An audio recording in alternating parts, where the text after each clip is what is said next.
Hey guys, for today's video, I will show you how to fix PayPal Money on hold. This is a tutorial guys, so just follow these simple steps. Why is your payment get hold? So PayPal answered that on the help center. It is maybe a variety of reasons and based on your account activity. So let's say my payment on PayPal is currently being held, and according to the platform, the funds will be available by October 18.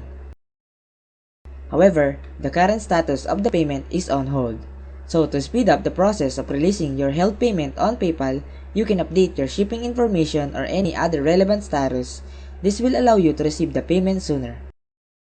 PayPal will be holding the payment due to security reasons or to verify certain details.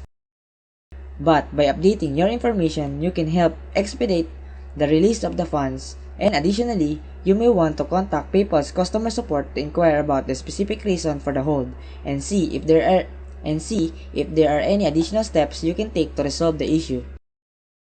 If you need to receive your funds as quickly as soon as possible, you may want to select Get Your Money Sooner, the option, and provide additional information about what you sold. Once you select the relevant service, click on the Confirm Order Status, and you should receive your funds within 3 to 7 days. This process may vary depending on the specific details of your transaction and any holds that PayPal may have placed on your funds. However, providing accurate information and following the necessary steps can help you receive your funds as quick as possible. So just be patient waiting on your funds to reflect on your account. So there you have it. Thank you for watching, and please don't forget to subscribe.